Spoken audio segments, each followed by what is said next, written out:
All right, I'm joined this afternoon by Jonathan Tavss, who is you're the director and founder of the Virtual Pop Expo. Is that correct? Correct. Correct. So tell us a little bit about this, about it. I mean, because it's probably something new given the whole situation that everybody finds themselves in. Yeah. First of all, thanks for spending the time with us or me, and giving an opportunity for us to spread the knowledge about this event that truly is a product of this wonderful planetary pandemic we're all playing a part in. The original thought came up with the fact that my company Kaleido, the number of things that we do on a global scale, looking at the future, but a big part of that is working with communities to connect them to the IP that they love. So it really is about community development. And so we were already in line to do things with events like WonderCon and obviously San Diego Comic-Con and cons around the world related to some of the clients that we have and some of the communities that we had already decided to build.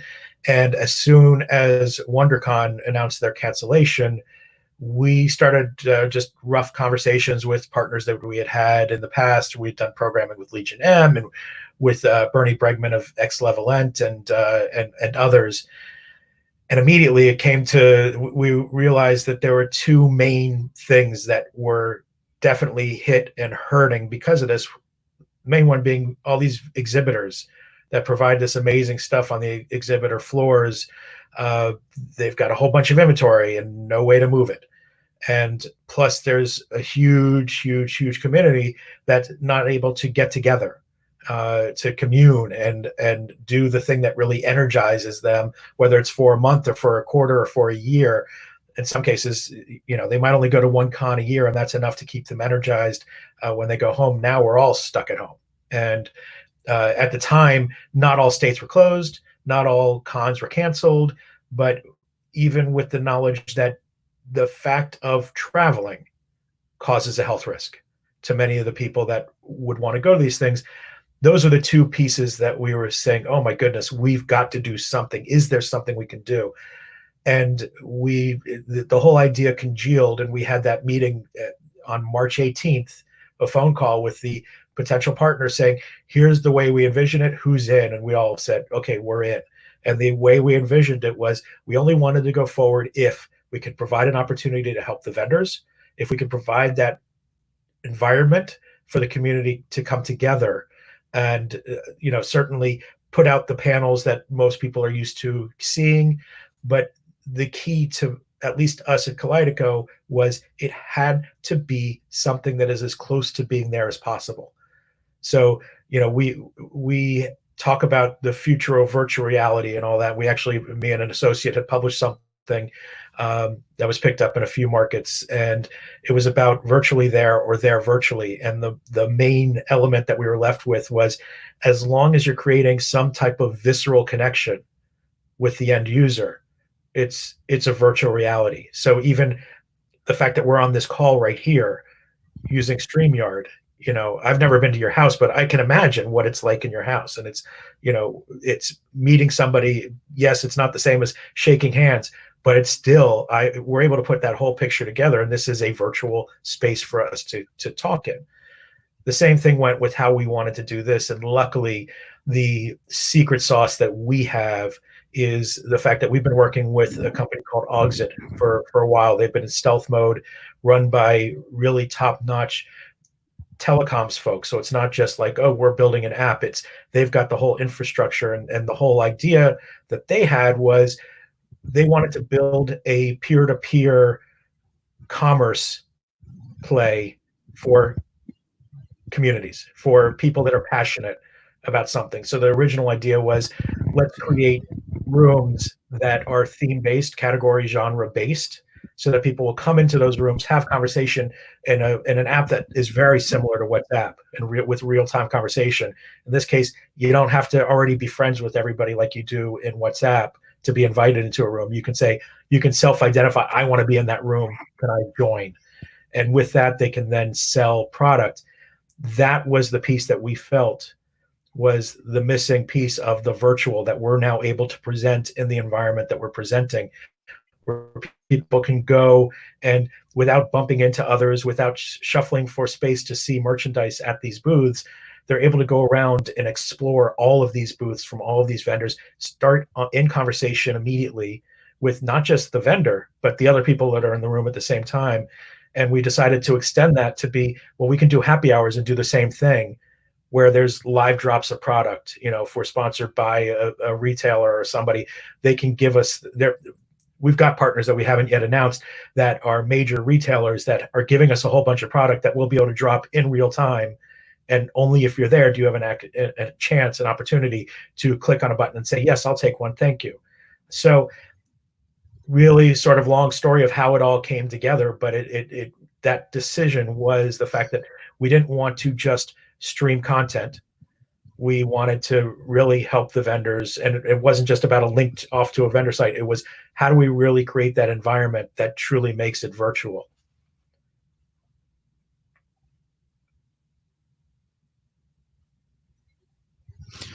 So, what do you have to offer for people, and how do people go about, finding it? So the expo itself is happening the 9th and 10th of May. Programming, and we're also having a preview night on Friday, the 8th of May. You'll be able to go to virtualpopexpo.com, which is our hub for all of the content. So we've got our multiple partners, and it's not like everything is showing on one platform. So you'll be able to watch the streams of content in numerous places. You'll be able to have on your computer screen content streaming and look at Auxit for the shopping element. You'll be able to even be able to watch the stream of content in Auxit. And the way that we're scheduling is that from 10 until 6, we'll have those traditional panels that we're all used to seeing. And we've got some great talent that has signed. We'll be coming up in the next week, releasing a lot of announcements about the talent. We then will have our happy hours from 6 to 8, where again, it's just a big room that people will be able to come in and start conversations, doing sidebars with people. Like if they want to go and have a private conversation, that's where we'll drop some product that will be given away for free. We might also do live auctions of really special product. Then after that, it's funny because when we started this, it was one vision of what we were going to do. And then it obviously grows as there was so much excitement about wanting to participate. We are overflowing with talent, great talent that wants to be on a panel, and we only have a certain amount of slots, right?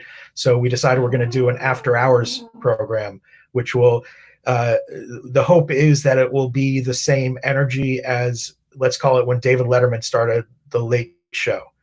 It was something that was not the norm, and you saw a lot of talent on those that you might have barely known about, but then maybe the next year or 2 years later, they're now on the Tonight Show with back then Carson, and then making it into prime time. So we're scheduling that after hours for those who have really great information and knowledge to share and stories to share that maybe the main public don't really know about. All of that is, again, it's all that information will be posted on the virtualpopexpo.com website, or we'll call it a hub, and then you'll be able to go off to all of that different content.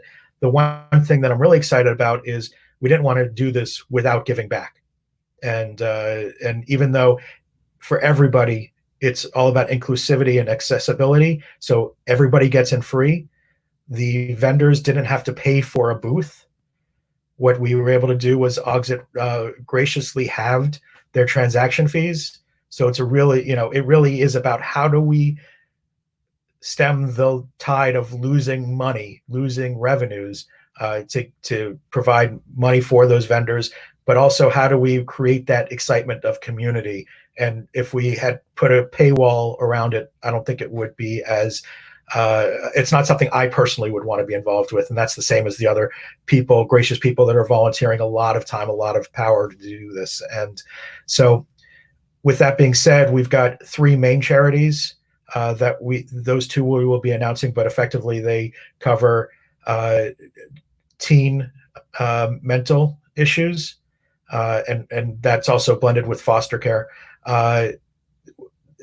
The organizations that provide food for those in need, and organization that provides for the healthcare professionals that are really putting themselves out there to support all of us around the world. So, we're going to be promoting those things throughout. And there's some talent that says we want to support specific charities, and certainly during their panels, they're able to talk up and provide a link that people can go check out more information on.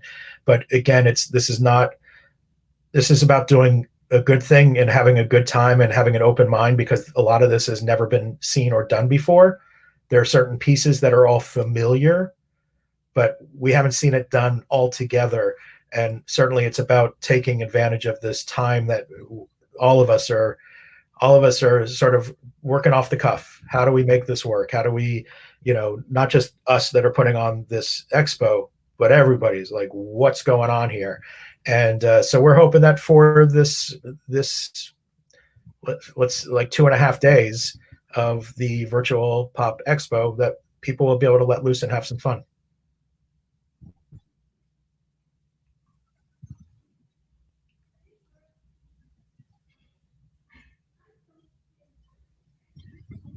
So do you see this being kind of a, possibly not for the bigger cons, but like, a regular occurrence? I mean, I don't know how soon people are going to feel like, being out in public,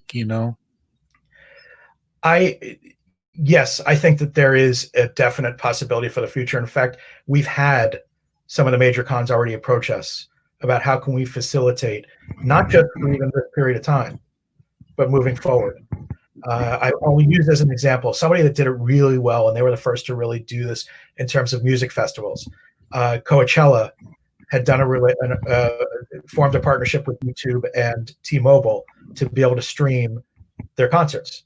Now, they sold out the shows. Not everybody is fortunate enough to be able to spend a weekend going out camping or whatever the costs are of going out to the valley, the desert, to enjoy these concerts. But the fact that people were able to enjoy it from their own home and have a different type of experience, even with that, Coachella is still selling out in within hours.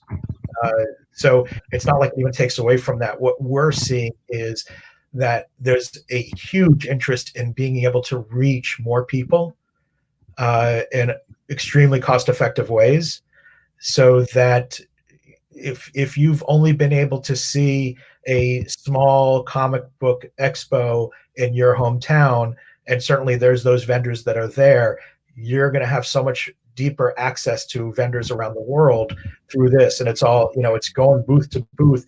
Those that haven't been able to get tickets for San Diego Comic-Con or like some of the major cons, this is their opportunity, because the talent that we have is they're the same ones that you would see in Hall H. And interestingly, a week ago Friday was when CCI announced that they were canceling San Diego Comic-Con. And that was part of the reason why we pushed back a week, because there was so much outreach to us scrambling to say, oh, we don't have SDCC anymore. We want to do something. We've got an announcement to make. We've got products, blah, blah, blah, blah. And they're all coming out of the woodwork. And so that's another reason why we haven't been able to lock our schedule. And I keep on talking to my partner, Jenny Stiven, to say, hey, come on, let's lock the schedule. And it's really hard. So I think that there's an opportunity. My hope is that we are able to get back to live cons as soon as it is safe to do so, because I can only dream of virtual expos being the same as being at a con. And there are things that we're doing. I forgot to mention the cosplay contest, the cosplay ball that we're doing, where people will take video of themselves beforehand and submit it, and then we'll have the same types of people that are judges at the live events comment on the runway this time. But I will say that many of us have been in front of a convention and could just spend hours being fascinated by the amazing cosplay that's going on and that energy like that. I haven't seen anything that approximates that yet. We're hoping to get an inch closer to that, but there's probably much further to go. And as technology is developing in the way it is, and as people are getting more used to this whole idea of communing via platforms like Zoom or Microsoft Teams or any type of video conference product, people are going to be more about like, you know what? I'm just going to sit here and I'm going to really enjoy this. And there's so many ways for me to communicate that I think we are going to see a lot more of these in the future. So, are there any guests that you would like to, well, tell about? I mean, you've mentioned one guest or announced him. Can you talk a little bit about the guest that you've already announced so far? There's so much stuff going on. I don't remember. I know like Dan Fogler, we've announced. We haven't had a big announcement of, but Dan is interesting because he is stuck in London because there's the next Fantastic Beasts movie that he was working on. But from that, we're able to. He's not just talking about that. He's talking about some comic book products that he's working on. We've got some announcements of new series from Heavy Metal. I've got a major TV show that's been around for a while that all of the showrunners have graciously offered to talk about their show, which I can't announce it yet, but it's everybody knows it, and I think that'll generate a lot of excitement. We've got a really good mix of panels. We've got a DC panel that's focused on from comic book to film or television, where we've got players that have, from the comic book inkers to like Bernard Chang, who's done a bunch of Wonder Woman. He's the one that created the Batman Beyond, into the Batman Beyond. Interestingly, he might be on something else about. Again, this all is fluid, but we've been in discussion about possibly having a panel of comic books directed at teens or in the service of teens, because Bernard has a series that was supposed to come out April 15th. It was supposed to launch April 15th on Marvel, which is Children of the Atom. And so he originated that with his partners in that. So there's a whole bunch of stuff. We've got a horror panel with George Romero and Tony Todd, who Tony Todd still, like, I just see him and he totally captured his horror character so well that he's just scary. So I'm looking forward to that. We've got some wrestling content, WWE wrestling content. We've got, it really runs the gamut, and that's why we wanted to make sure it was pop culture and not necessarily just comics. And we've got and we do have a lot of talent that is, let's call it I don't want to call it double dipping. It's that we're really utilizing them for the multiple things that they're working on. So whether they are voice talent for God of War, and now they're developing other properties. There's, Chris Judge, who we've been able to work with a lot on the work we were doing with MGM and Stargate franchise. He's God of War. He's on God of War, and he's going to be talking about a new project that they're working on. There's a lot of really cool things that are happening that people would be able to tune in at any time. And I forgot to mention another thing about games, that we will also have, much like we're used to going and doing the games rooms at some of these cons, we're going to have that as well. That will be in the after hours, so that we've got gaming companies that want to just showcase their new products or allow people to play together. We've also got there's just a lot of stuff, and it's ranging all over the place. And quite honestly, things have had to happen so quickly that I'm not even sure what has been announced and what hasn't. So Oh, I no, apologize. that's fine. So, just kind of to wrap things up, where could where can everything be found, and just when does it happen again? Right. So uh, we will have the preview on Friday, May 8th, and then the full event 9th and 10th of May. You can find everything at virtualpopexpo.com. Right now, it's sort of a placeholder site, and then we'll have the full site coming up within days. You can also, if you follow us on Facebook at Virtual Pop Expo 2020, then that you'll certainly get all the updates. You can say that you're going. You can have your friends join you while going. When this actually does happen, you'll obviously be able to watch the streams of content through our hub and through Auxit.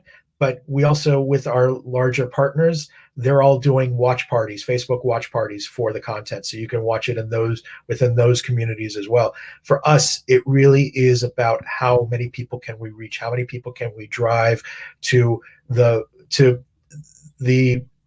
exhibition floor, those booths, because if this is a way, even if it's a matter of giving back by saying, I never knew this existed and now I just found it and I have to have it, and it's not much, but $5 for a bar of soap that has a design on it of the carpeting of the hotel in The Shining, it's only $5 to me, which even that I know people are struggling, but in any way to give back. And quite honestly, if you're not able to give back, that is totally cool. We want to give to you by providing this experience, that you can watch the content. You don't have to pay for any tickets. You don't have to pay for any hotels. You don't have to pay for any travel. It's just from your room, your home, or like us stuck in closets to stay away from the kids.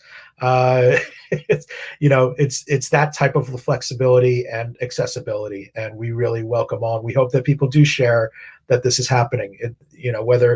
Whether we have 10,000 people that enjoy it or a million people that enjoy it, we're still making the same amount of money as volunteers. We're doing this out of love, not for the money. Well, I wish you lots of luck, and maybe if I get a chance, I'll check it out. And you know, if you want to let us know how it turns out, then maybe we can do a quick follow up after it.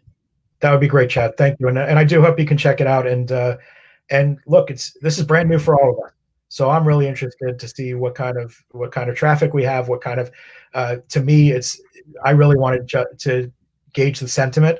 So if anybody is able to check it out, please leave comments, make yourself known, whether it's positive or negative. If we are hoping to do things like this in the future, all feedback is welcome. We know that we're trying to put this together as quickly as possible and trying to get the word out as quickly as possible. And our fingers are crossed that everybody just has a great time. So, Chad, thanks again for checking us out and giving us this opportunity. Uh, Thanks again, and just stay safe. And have you guys opened up again, or because I know we're still stuck here till May 15th at least. Uh, at least, right? Well, we do have people working on this all over. So I guess in some states it's different. I'm in Los Angeles, and we're in lockdown at least until the 15th and probably longer. We do have some people out of our London office and our partner London offices, and hell, Boris Johnson just came on and did something today where they don't even announce an end time, and certainly even in the states, if you look at the administration, there's conflict of, is it this week or is it a few months more that we've got to do this, and it's I'm more concerned about being safe, and I think that people are finding ways to make ends meet, both from a company perspective, and hopefully we find ways to support those who have been furloughed or laid off and get the support where that's needed as soon as possible.